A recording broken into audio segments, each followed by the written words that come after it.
Motion का और एक नाम है ट्रांसलेशनल मोशन, और एक नाम है ट्रांसलेटरी मोशन, और एक नाम है रेक्टिलिनियर मोशन। याद है सभी को?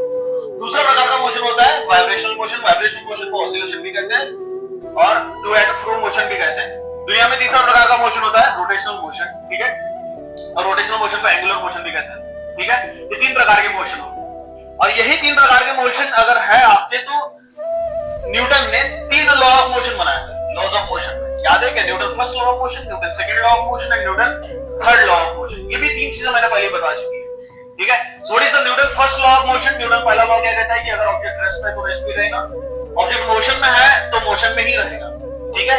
जब तक आप उसको एक्सटर्नल फोर्स लगा के अगर ऑब्जेक्ट मोशन में है तो आप उसको रुका ना ले, अगर रेस्ट पे है तो आप उसको उठा ना ले। तुम समझ रहे हो? क्लियर? सो इसको न्यूटन का पहला लॉ कहते हैं। सो what is Newton first law? कि अगर ऑब्जेक्ट रेस्ट पे है तो रेस्ट पे ही रहेगा, क्योंकि ये ऑब्जेक्ट अगर मैंने ऐसे रख दिया, अगर ये कंटीन्यूअस अगर ऐसे ही है तो ये ऐसे ही रहेगा, ठीक है। अगर ये मोशन में है तो मोशन में ही रहेगा, ठीक है। बहुत सारी चीजें अगर मोशन में है तो बहुत सारी चीजें अगर देखते हैं कि अगर हम लोग यहाँ से अगर बॉल छोड़ दें तो कुछ डिस्टेंस पे जाकर रुक जाएगा, तो न्यूटन का पहला लॉ तो गलत हो गया। लेकिन ऐसा नहीं होता, क्योंकि वहां पे दो प्रकार के फोर्सेस लगते हैं। एक प्रकार का फोर्स होता है फ्रिक्शनल फोर्स, एक प्रकार का फोर्स होता है एटमॉस्फेरिक फोर्स, ठीक है। दो प्रकार के फोर्सेस कंटीन्यूअस एक्सर्ट होते रहते हैं, इसलिए ऑब्जेक्ट अगर आप कहीं फेंक दो तो कुछ डिस्टेंस पे जाकर रुक जाएगा, ठीक है। तो न्यूटन का सेकंड लॉ कहता है कि अगर ऑब्जेक्ट मोशन में है तो मोशन में ही रहेगा, रेस्ट पे है तो रेस्ट पे ही रहेगा, ठीक है। न्यूटन का फर्स्ट लॉ ये हो गया। न्यूटन का सेकंड लॉ क्या है? So what is the Newton second law of motion? The rate of change of linear momentum with respect to time is directly proportional to the external applied force. याद है क्या? इसके ऊपर derivation भी solve की थी ना हम लोग ने। Force is equal to mass acceleration. अभी याद आया? Force is equal to mass acceleration जो हम लोग इक्वेशन बनाते कहां से आती है? न्यूटन सेकंड लॉ के हिसाब से आती है ना, ठीक है। तो हम लोग मान के चले कि यहाँ पे हमारी एक सरफेस है, सरफेस में हम लोग ने एक ऑब्जेक्ट यहाँ रख दिया, ठीक है। पूरा ध्यान इधर सभी का, ठीक है। तो जैसे अगर हम लोग ने ऑब्जेक्ट रख दिया, ये ऑब्जेक्ट का इनिशियल पोजीशन हम लोग लेंगे। इनिशियल पोजीशन पे हम लोग मान के चले कि हम लोग फोर्स लगा दिया, फोर्स लगाने के बाद में होगा क्या? ये ऑब्जेक्ट इधर जाके यहाँ आके रुक गया, मान के चलते, ठीक है। तो ये ऑब्जेक्ट आपका पोजीशन बी हो जाएगा। बी से ए से लेके बी तक हम लोग यहाँ क्या ले रहे हैं? इसका डिस्प्लेसमेंट, है ना। अगर इन दोनों का यहाँ से लेके यहाँ तक डिस्प्लेसमेंट ले रहे हैं तो ये आपका इनिशियल है ना, ये आपका इनिशियल, ये हो गया आपका फाइनल। इनिशियल और एक फाइनल, और इनिशियल पोजीशन और फाइनल पोजीशन के बीच का हो जाएगा इसका डिस्प्लेसमेंट। तो यहाँ से लेकर के यहाँ तक इसका हम लोग डिस्प्लेसमेंट ले रहे हैं, तो यहाँ इसके इनिशियल लेवल पे लेंगे हम लोग वेलोसिटी, तो इनिशियल वेलोसिटी ली जाएगी। यहाँ पे लेंगे वेलोसिटी तो फाइनल वेलोसिटी ली जाएगी, ठीक है। तो इसी चीज के हिसाब से हम लोग ने न्यूटन सेकंड लॉ बनाते हैं। तो न्यूटन सेकंड लॉ क्या कहता है? Rate of change of linear momentum, है ना, दैट इज पी, डीपी कहते हैं हम लोग इसको, rate of change of. D क्या डिनोट करता है आपका? Rate of change of. P क्या डिनोट कर रहा है? Linear momentum. दो प्रकार के मोमेंटम होते हैं, लीनियर मोमेंटम और एक एंगुलर मोमेंटम। बॉल अगर सीधी भाग रही है तो, बॉल अगर सीधी भाग रही है तो, या ट्रेन जा रही है तो, ट्रेन जा रही है तो, बस जा रही है तो, बात क्लियर है? अच्छा, ये फैन घूम रहा है तो एंगुलर। दो प्रकार के मोमेंटम होते हैं, लीनियर मोमेंटम और एक angular momentum. Linear momentum P से डिनोट करता है और एंगुलर मोमेंटम किससे डिनोट करता है? एल से। किससे डिनोट करते हैं? और फॉर्मूला क्या होता है? R multiplied by p. याद है क्या? फॉर्मूले याद होने चाहिए, ठीक है। तो लीनियर मोमेंटम पी का फॉर्मूला क्या होता है बेटा? Mass into velocity, mass into, so this is the formula for linear momentum, ठीक है। तो rate of change of linear momentum with respect to time, with respect to is directly proportional to the external applied force, clear? मतलब body का momentum किसके ऊपर depend करता है? Depending upon the external applied force, ठीक है। ये body को अगर मैं इधर खींच रहा हूँ, इसके ये बॉडी के मोशन को देखिए अच्छे से, ये बॉडी को मैं इधर खींच रहा हूँ, कब तक ये भागेंगी ये किसके ऊपर डिपेंड करेगा? फोर्स लगाने के ऊपर। अरे अगर मैं कंटिन्यूअस फोर्स लगाते ही चला नागपुर तक तो यहाँ यही रुक जाएगी क्या? नागपुर तक रुकेगी जब तक मैं फोर्स लगा रहा हूँ, ठीक है। यही चीज कह रहा है कि भैया force is directly proportional to the linear momentum, force is directly proportional to the. अब मैं इसको ऐसे खींच रहा हूं, कौन सा मोशन आ रहा है? कौन सा मोशन आ रहा है? बात क्लियर है? तो फोर्स लगा रहा है तो फोर्स के ऊपर ही लीनियर मोशन डिपेंड कर दिया। अब मैंने फोर्स छोड़ दिया तो ये भी रुक गई, फोर्स जीरो तो ये भी जीरो, अरे इसका मोमेंटम जीरो हो गया ना। मोमेंटम जीरो इसलिए क्योंकि मास जीरो हुआ क्या? तो मास जीरो हुआ क्या? क्या जीरो हुआ? वेलोसिटी। वेलोसिटी जीरो तो मास इनटू जीरो तो कितना हो गया? जीरो। तो मोमेंटम कितना हो गया? जीरो। और जीरो यहाँ पूरी टर्म कितनी हो जाएगी? जीरो। तो फोर्स कितना हो गया तेरा?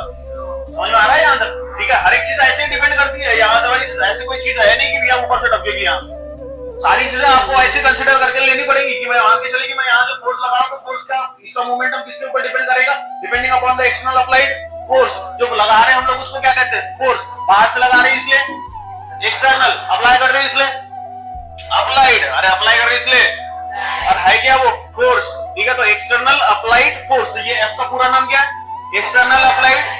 तो पी क्या है, लीनियर मोमेंटम। डी क्या डिनोट कर रहा है, रेट ऑफ चेंज ऑफ, और ये नीचे क्या है, time is directly proportional to the rate of change of linear momentum with respect to time is directly proportional to the external applied force. So this is Newton second law of motion, Newton second law of motion. तो यहां से अगर मैं equation बनाऊं तो proportionality sign remove करते तो क्या यूज करते हैं हम लोग, क्या यूज करते हैं, मैं तेज भाग रहा हूं यहां इसलिए क्योंकि ये पहले ही हो चुका है, समझ में आ रहा है ना।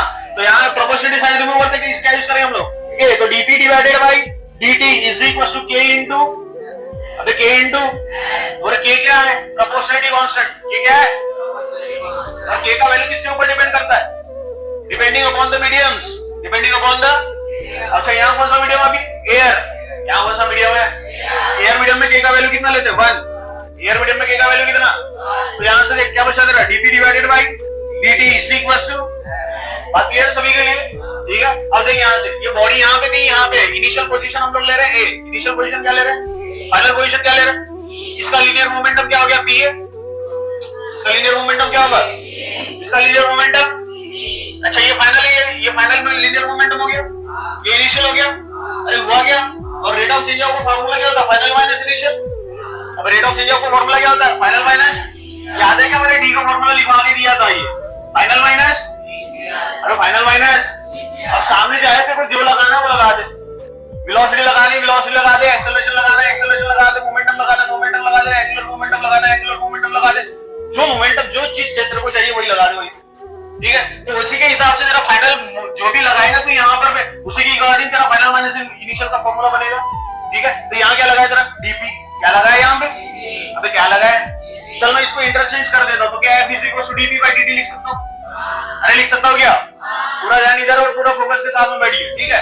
तो f is equal to dp divided by, तो d क्या है तेरा, rate of change of, d क्या है तेरा, p क्या है तेरा, लीनियर मोमेंटम, p क्या है, अच्छा ये d का फॉर्मूला फाइनल माइनस, सामने क्या लगा है p, तो क्या हो जाएगा फाइनल मोमेंटम माइनस, तो देख इधर बराबर क्या यहाँ पे pb माइनस p होगा, pb माइनस, और यहाँ नीचे dt को जैसे कि वैसे रख ले, यहाँ अदरवाइज pb माइनस p भी कर सकता है, अरे समझ में आ रहा है, ठीक है। तो यहाँ मैंने dt को जैसे कि वैसे रख दिया, तो यहाँ ये क्या है तेरा फाइनल मोमेंटम, कौन सा मोमेंटम है ये फाइनल, ये कौन सा है, अच्छा अगर formula p is equal to m into vb है, ऑब्जेक्ट वहां से यहाँ आया वहां से वहां भागा तो मास बदला गया, क्या बदला, वेलोसिटी क्या बदली, तो अगर मैं pb ले लूं तो क्या m इनटू vb कहां जाएगा, मैं मास नहीं बदला ना, तो pb इज इक्वल टू क्या m इनटू vb हो जाएगा, और अगर pa कर दूं तो क्या हो जाएगा, मैं m इनटू, अरे यार बात समझ में आ रही है यहां तक, तो pb क्या हो गया तेरा m इनटू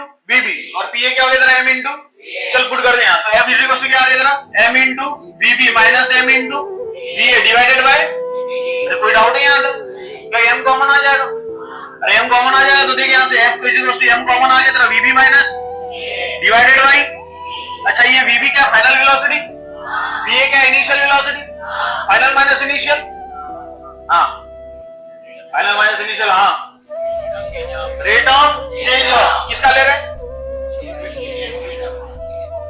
वेलोसिटी है ना ये, मोमेंटम खराब कर देते हो मेरा, हाँ चलेगी इधर vb माइनस v है, ये फाइनल वेलोसिटी माइनस, तो क्या चेंज इन वेलोसिटी कहां जाएगा, अबे vb minus v is equal to dv, ऐसे ही होगा ना, तो vb minus v is equal to क्या हो जाएगा तेरा, तो f इज इक्वल टू क्या है तेरा m जैसे के वैसे, अरे m जैसे के वैसे रहेगा, तो ये vb माइनस v क्या बन गया तेरा dv, क्या बन गया, तो यहाँ क्या तेरा क्या dv अपॉन, अरे dv अपॉन, और rate of change of velocity with respect to time is called as,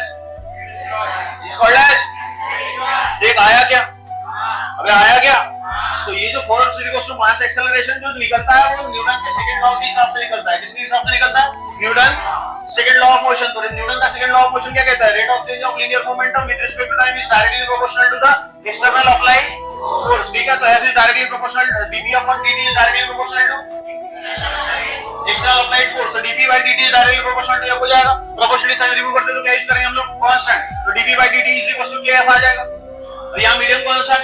air. तो k का वैल्यू कितना? k का वैल्यू कितना? तो dp by dt is equal to क्या आ गया? f। dp by dt is equal to क्या आ गया? ठीक है, तो dp क्या आ जा रहा? रेट ऑफ चेंज ऑफ कौन सा मोमेंटम? Linear momentum. तो pb माइनस तो ये क्वेश्चन देख तेरा pb माइनस pa या otherwise f is equal to जो dp अपॉन dt लिखा है हम लोगों ने यहाँ पे, तो बाद में क्या लिखा? pb minus pa divided by dt as it is. ठीक है, तो ये linear final linear momentum minus initial linear momentum, तो final linear momentum minus initial linear momentum, दोनों मोमेंटम ले लिया हम लोगों ने मास इनटू वेलोसिटी के साथ में। ठीक है, तो एक मास इनटू वेलोसिटी फाइनल का, एक मास इनटू वेलोसिटी इनिशियल का। तो ये pb का लिखा जाएगा m इनटू vb और pa क्या लिखा जाएगा? m इनटू, तो pb क्या हो जाएगा तेरा? m into vb minus m into va divided by dt। तो m कॉमन आ गया, m कॉमन निकालने के बाद ब्रैकेट में क्या आ गया? vb minus divided by dt और vb माइनस va क्या लिखा जाएगा? dv। ठीक है, तो m into dv upon dt और dv अपॉन dt क्या होता है? एक्सेलरेशन। तो यहाँ तेरा f is equal to mass into, so this is the, ये जो force is equal to mass acceleration बनाते हैं, so this is a derived formula for the Newton second law of motion. ये डिराइव्ड फार्मूला है किसका? Newton second law of motion, but according to the standard terms for the